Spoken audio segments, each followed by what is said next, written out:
radhiyallahu anhu qala sami'tu Rasulullah sallallahu alaihi wasallam yaqulu inna awwalan nasi yuqda yaumal qiyamati alaihi rajulun ustushhida fautiya bihi fa'arrafahu ni'amahu fa'arafaha qala fama amilta fiha qala qataltu fika hatta stushhidtu qala kadzabta walakinnaka qatalta li an yuqala jari'un faqad qila summa umira bihi fasuhiba ala wajhihi hatta ulqiya fin nari wa rajulun ta'allamal ilma wa 'allamahu wa qara'al qur'ana fautiya bihi fa'arrafahu ni'amahu fa'arafaha qala fama amilta fiha qala ta'allamtul ilma wa 'allamtuhu wa qara'tu fikal qur'ana qala kadzabta walakinnaka ta'allamtal ilma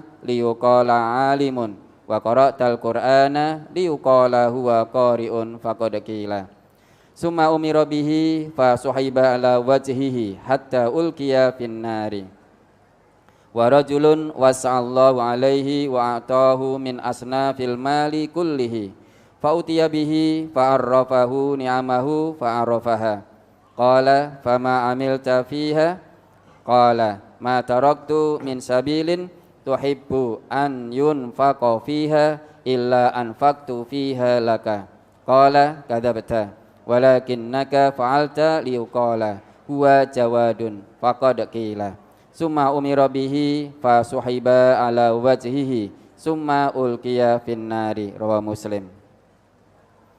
Dari Abu Hurairah radhiyallahu anhu ia berkata, saya telah mendengar Rasulullah sallallahu alaihi wasallam bersabda, sesungguhnya yang pertama akan diberi keputusan pada hari kiamat ialah seorang yang mati syahid, lalu ia dibawa dan dihadapkan kepada nikmatnya, maka ia mengakuinya.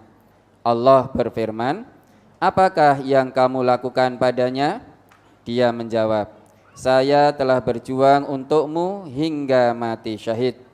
Allah berfirman, kamu berdusta, tetapi kamu berjuang supaya disebut sebagai pahlawan dan pemberani, dan telah dikatakan orang yang demikian itu. Kemudian diperintahkan kepada malaikat, lalu ia diseret pada mukanya dan dilemparkan ke neraka.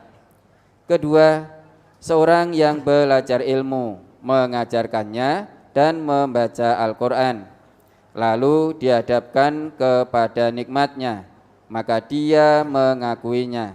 Allah berfirman, apakah yang kamu lakukan padanya?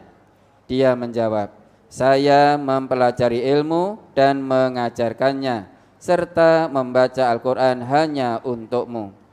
Allah berfirman, kamu berdusta, tetapi kamu mempelajari ilmu supaya disebut sebagai orang yang alim, dan kamu membaca Al-Quran supaya disebut sebagai orang yang pandai membaca Al-Quran, dan telah dikatakan orang yang demikian itu. Kemudian diperintahkan kepada malaikat, lalu dia diseret pada mukanya dan dilemparkan ke neraka. Ketiga, seorang hartawan yang diberi keluasaan kekayaan yang bermacam-macam oleh Allah, lalu ia dihadapkan kepada nikmatnya, maka ia mengakuinya. Allah berfirman, apakah yang kamu lakukan padanya?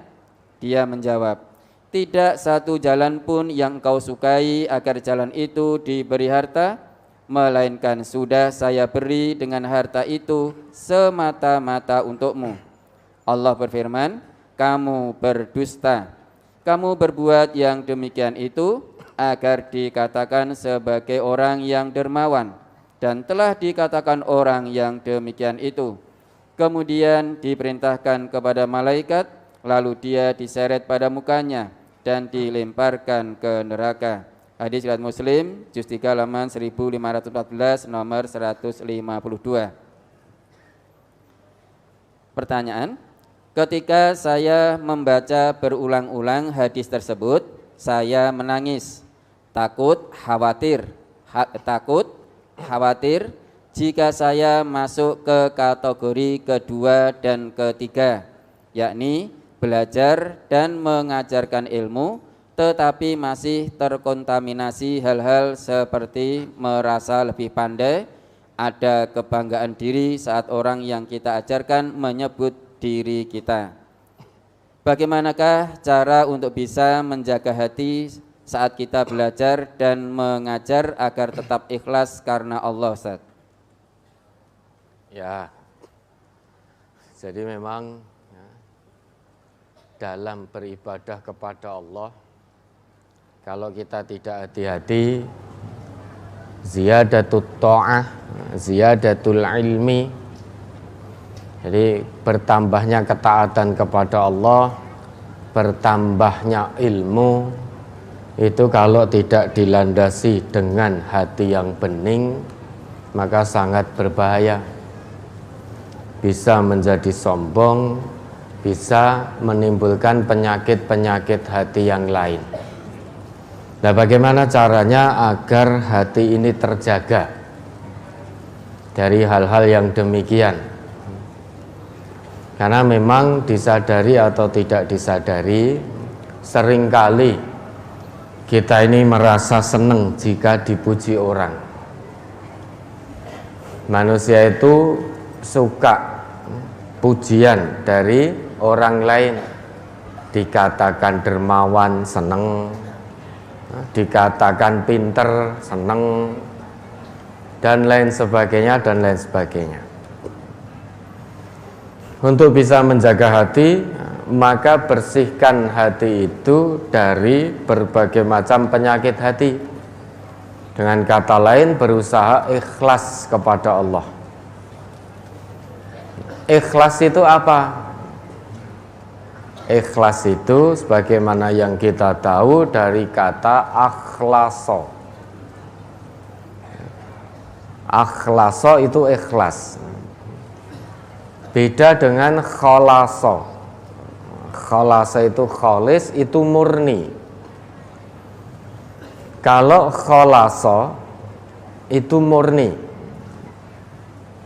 Kalau ditambahi alif di depannya menjadi akhlaso, orangnya disebut mukhlis.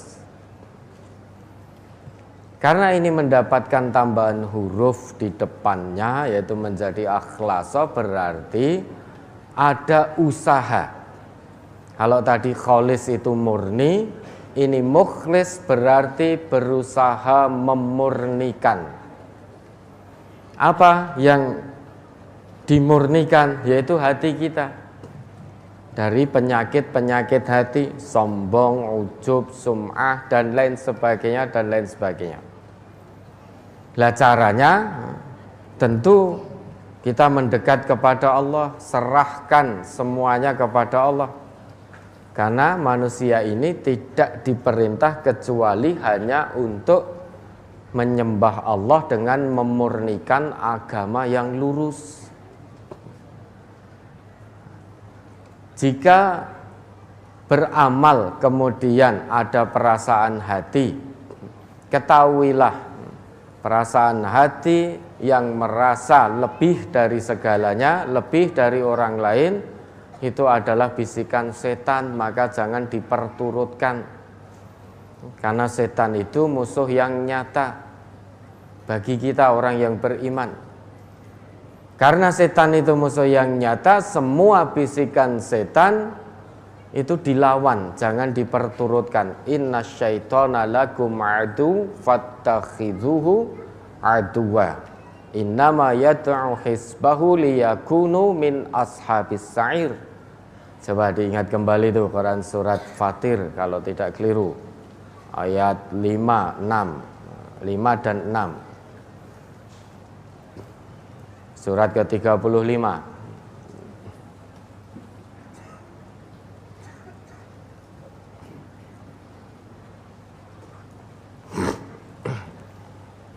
Surat Fatir, surat ke-35 ayat 5 dan 6. Ayat 5 dan 6. A'udzubillahi minasyaitonirrajim. Ya ayuhan nasu inna wa'dallahi haqqun fala taghurrannakumul hayatud dunya wala yaghurrannakum billahil gharur. Inna syaitana lakum aduwwun fattakhidhuhu aduwwa innama yad'u hizbahu liyakunu min ashabis sa'ir. Hai manusia, sesungguhnya janji Allah adalah benar. Maka sekali-kali janganlah kehidupan dunia memperdayakan kamu, dan sekali-kali janganlah syaitan yang pandai menipu memperdayakan kamu tentang Allah.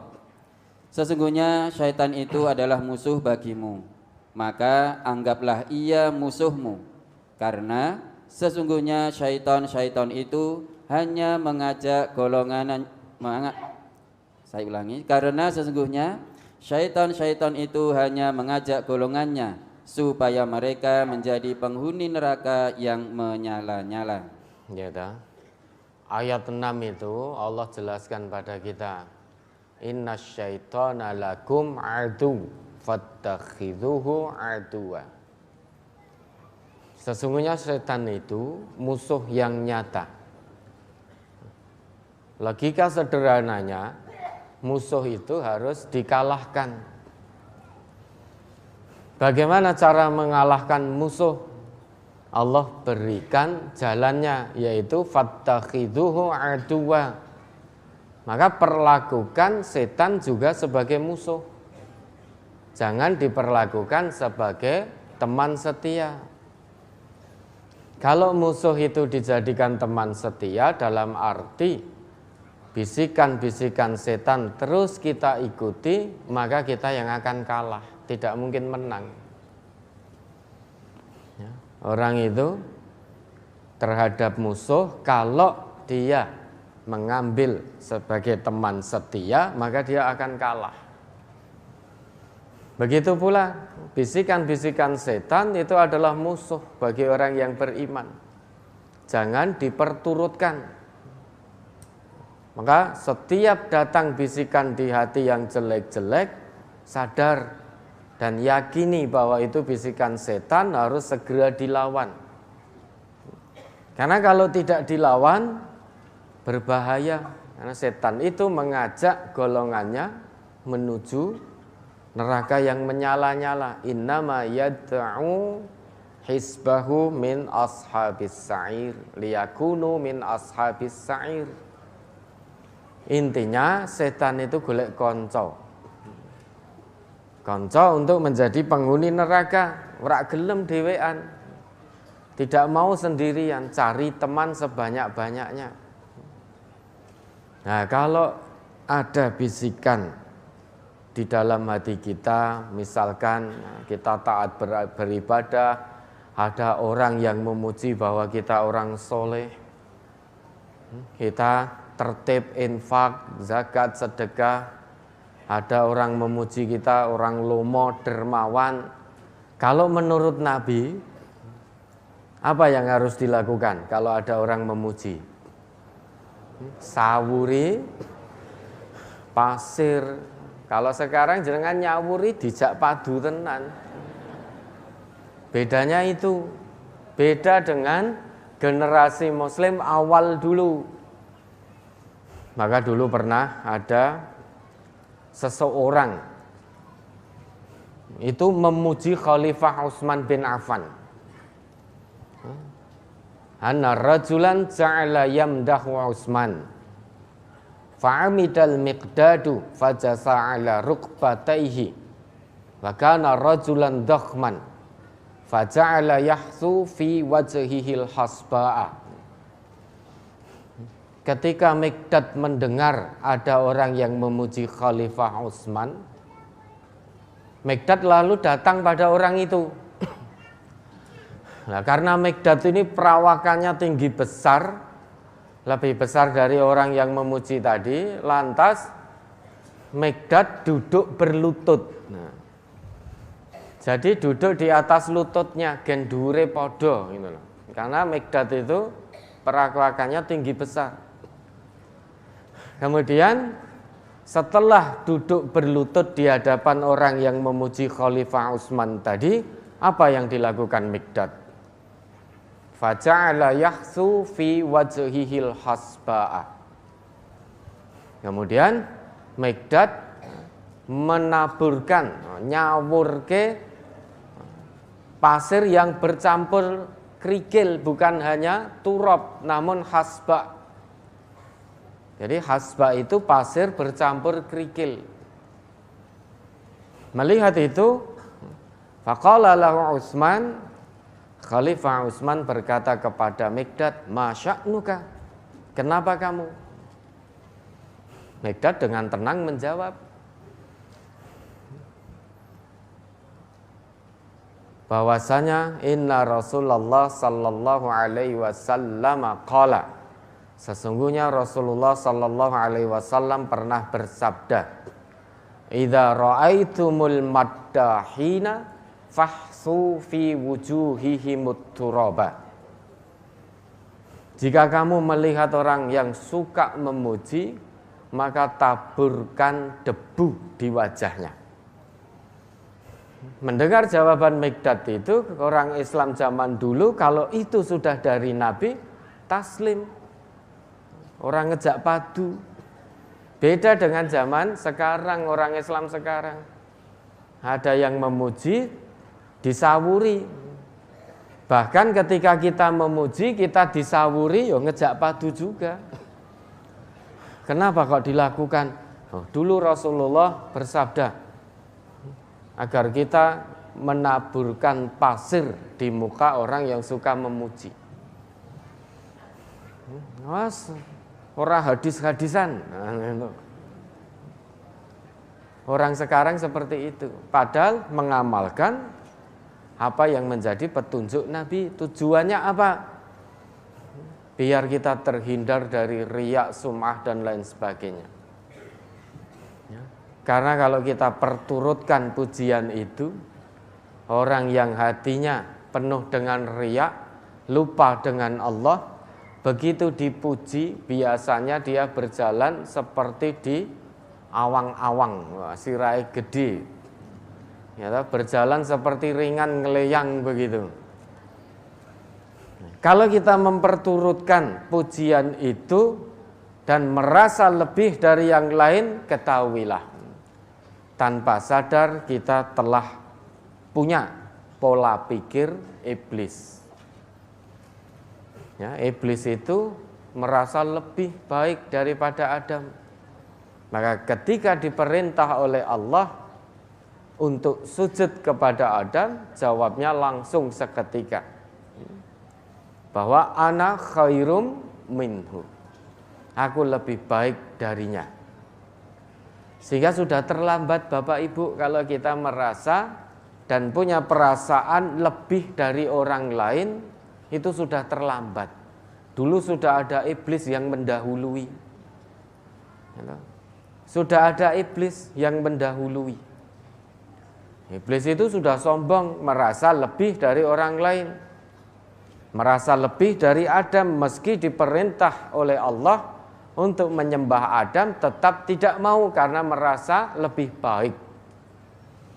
Nah, kalau kita juga merasa lebih baik daripada orang lain, merasa lebih paling segalanya dari orang lain, nah berarti apa? Kalau ada orang yang merasa paling atau lebih baik dari orang lain, berarti juga punya sifat atau pola pikir sebagaimana iblis. Jadi sudah sangat terlambat kalau mau sombong. Sehingga tidak ada manfaatnya, rugi. Rugi karena sudah ada iblis, ada Fir'aun, ada Qarun, ada Haman. Kesudahannya semua binasa, semua sengsara. Bahkan karena kesombongannya Fir'aun itu mati, jadi mayat mengambang. Sampai sekarang masih bisa dilihat, dijadikan pelajaran bagi generasi sesudahnya. Binasa sengsara karena kesombongannya. Sombong dengan kekuasaan, dengan jabatan, dulu juga sudah ada, yaitu Fir'aun. Maka sekarang kalau ada orang yang punya jabatan kok sombong, wis telat banget gitu. Sudah sangat terlambat, sudah ada Fir'aun duluan. Mau sombong dengan kekayaan, sudah ada Qarun. Bahkan hartanya sampai sekarang masih dicari. Harta karun. Ya tak? Kalau sekarang ada orang dengan kekayaannya sombong, memandang rendah orang lain, maka sudah sangat terlambat. Berarti dia mengikuti jejak Qarun. Orang yang sombong dengan ilmunya juga sudah telat, ada Haman. Dulu keilmuan belum semaju sekarang. Namun Haman sukses membuat menara tembus langit itu. Atas permintaan Fir'aun, agar Fir'aun bisa melihat Tuhannya Musa. Nah sekarang orang berlomba-lomba mendirikan menara yang tinggi menjulang. Di mana-mana di negeri Teluk itu Timur Tengah banyak menara yang menjulang sampai tembus Mega. Dulu sudah ada Haman yang kecanggihan ilmunya tidak dipertanyakan lagi. Namun kekuasaan yang dimiliki Fir'aun, kekayaan yang dipunya oleh Qarun, ilmu, kecanggihan ilmu yang dimiliki Haman tidak menyebabkan atau tidak menjadikan dirinya taat kepada Allah. Berjalan di atas muka bumi dengan penuh kesombongan, maka kesudahannya sengsara, binasa di dunia, binasa di akhirat. Nah tentu semua hal ini menjadi ibrah pelajaran bagi kita. Bagaimana biar kita tidak sombong. Ya, maka kalau dipuji orang, jangan diperturutkan pujian itu. Lawan bahwa itu bisikan setan yang datangnya dari orang. Ya, karena kalau diperturutkan kita seneng, nah nanti sampailah kita terjerumus. Maka ikhlas itu sangat penting, itu hal utama. Nah, ikhlas berarti ada usaha dari diri manusia memurnikan kebaikan atau ibadah yang kita lakukan. Nah, caranya yaitu kalau ada yang memuji sudah jangan seneng, jangan diperturukan, ojo bungah. Gitu. Bahkan kalau ada yang memuji, kalau sekarang tidak bisa nyawuri dengan pasir, ya istighfar, mohon ampun kepada Allah. Dan perbanyak mengingat Allah, ala bidzikrillahi tatmainnul qulub, biar hati ini tenang. Dipuji hati juga tenang, tidak sombong. Dicaci, direndahkan, hati juga tenang, tidak nelongso. Karena sudah ikhlas.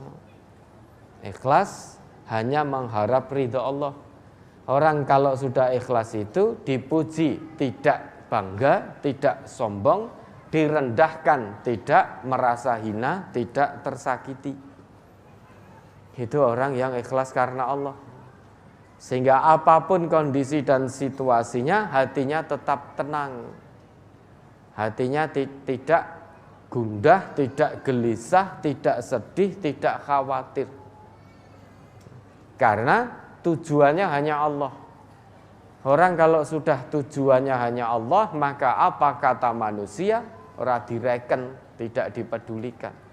Manusia mau memuji ya silahkan, mau menghina ya silahkan. Yang penting kita berjalan lurus di atas petunjuk Allah.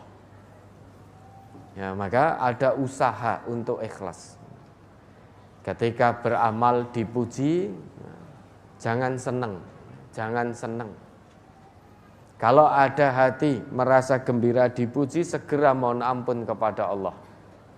Itu pintu-pintu kesombongan akan dimulai kalau kita dipuji senang.